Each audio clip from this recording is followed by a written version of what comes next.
Hello, this is Dave Sugarbaker, and today is the 24th day of May 2026, and it's Memorial Day weekend. And so I have a reading from 1 Corinthians 13. You're very familiar with this, but there's a little different translation. Love is patient.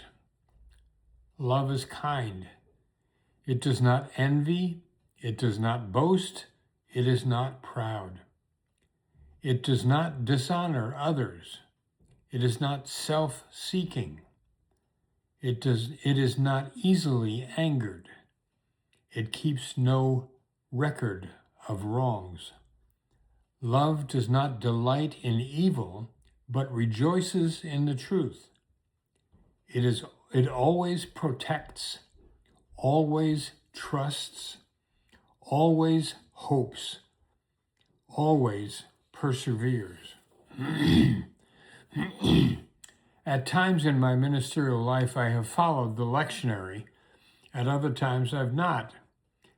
For the last 5 years or so, I have not followed the lectionary. I understand this is Pentecost Sunday. It's a great day in the church year. Some church scholars feel that Pentecost was God's reversal of the scattering that God did in the Old Testament story of the Tower of Babel. So there, God confused human speech so that they couldn't continue to work together on the Tower of Babel project. And at Pentecost, everyone understands languages that were not their own.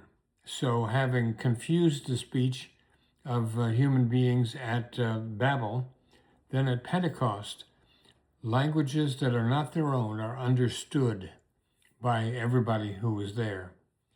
I'm going to save all that for another day. A big landmark in my year is upcoming.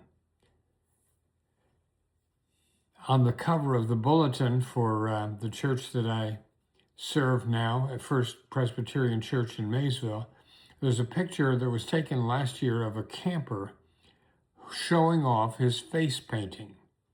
One of our junior counselors, who was maybe 15 years old at the time, decided that she would do this project with campers, and it was probably the best face painting I've ever seen.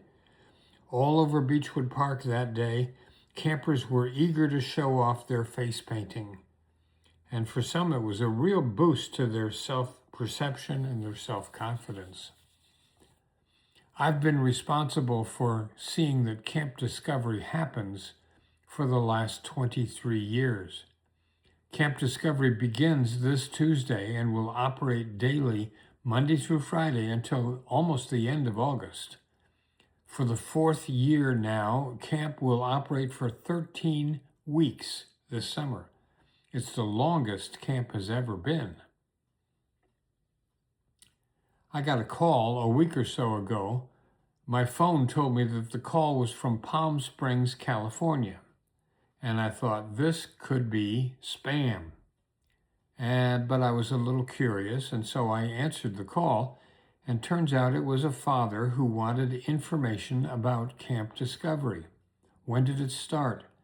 How should he go about registering his children to attend?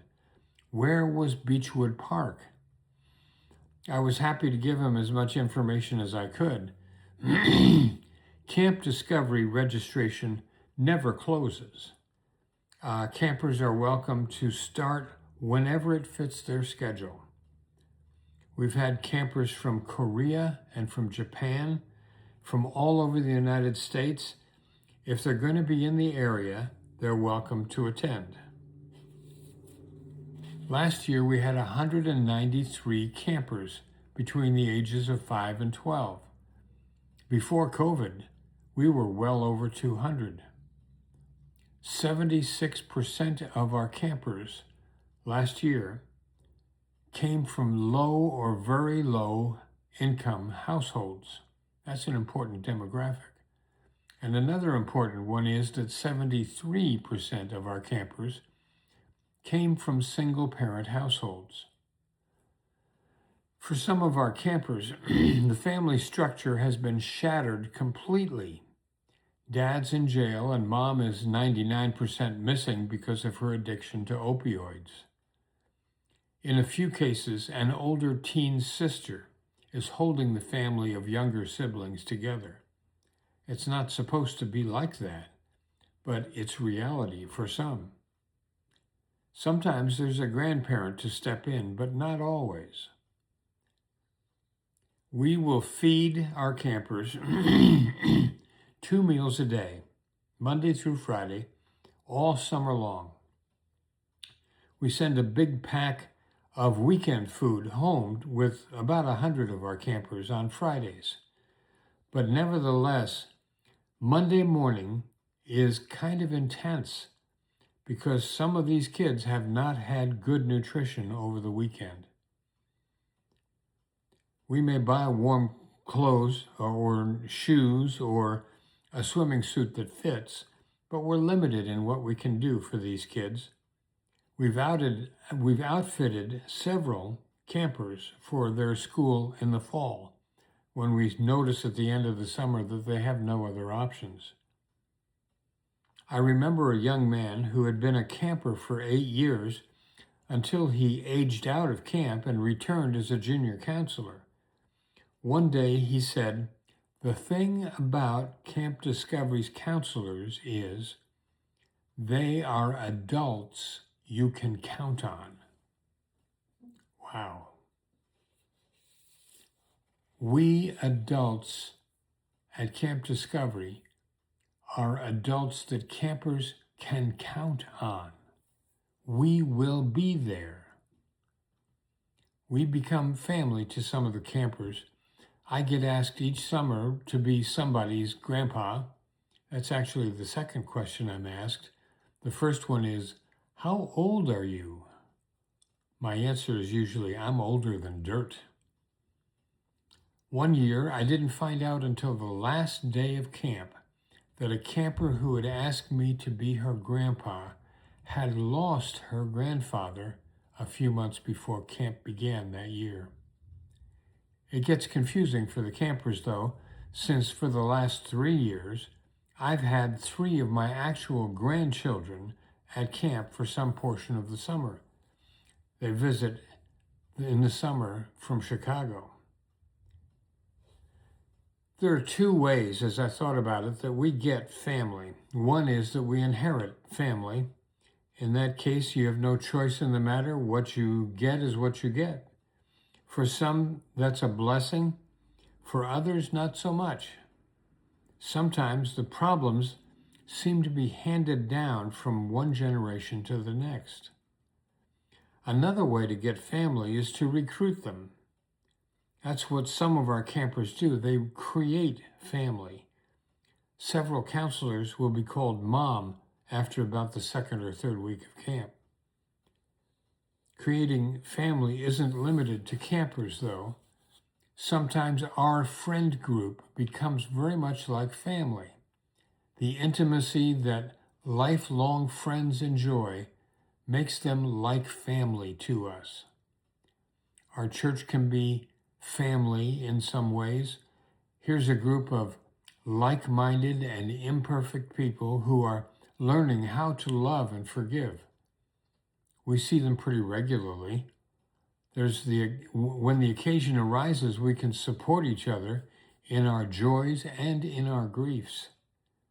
Multiply this by decades, and we can say that our church is like family to us in the best sense. So how can we strengthen families in our community? It may be as simple as offering a movie night for parents and their kids. But at another level, though, we may be able to offer friendship to others in our community, some of whom have no kin that they can rely on. When I first moved to Kentucky, I was asked repeatedly, "Who are your kin?" There's a temptation to set up boundaries to protect our church family. It means so much to us, we may not want outsiders, quote unquote, to confuse things.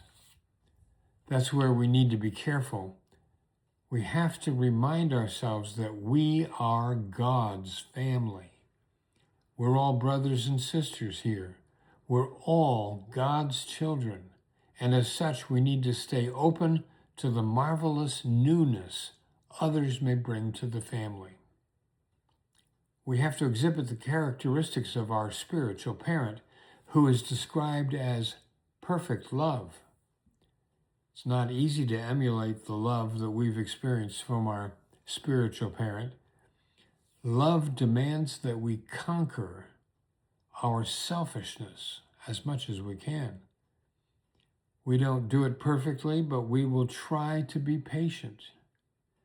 We will struggle to extinguish spiritual pride, jealousy, and boasting. As much as we can, we will not hold grudges or act out of anger. We will honor the uniqueness of each individual we meet. As much as possible, we will protect, trust, and hope like family. And if or when we fail, we will try again. Now, trying again. How long does it take to build a new habit? I looked it up online, and the answers were all over the place. 60 days, or 250 days, or it depends. Peter asks Jesus, Lord, if another member of the church sins against me, how often should I forgive? As many as 7 times? And Jesus said to him, not 7 times, but 70 times 7. That's 490 times. We are to forgive so many times that we lose count and it becomes a habit. If we fail to protect, trust, hope, and forgive like family, we're to try again and again and again until protecting, trusting, hoping, and forgiving become our habit. So how many repetitions will it take to build that habit of loving, protecting, trusting, hoping, forgiving? Jesus recommends 490 repetitions. Now, God bless you. Thanks for taking time to listen to this. Appreciate it very much. If you find value in it, I hope that you'll pass it along. And in any case, take care of yourself. I'll see you soon. Bye.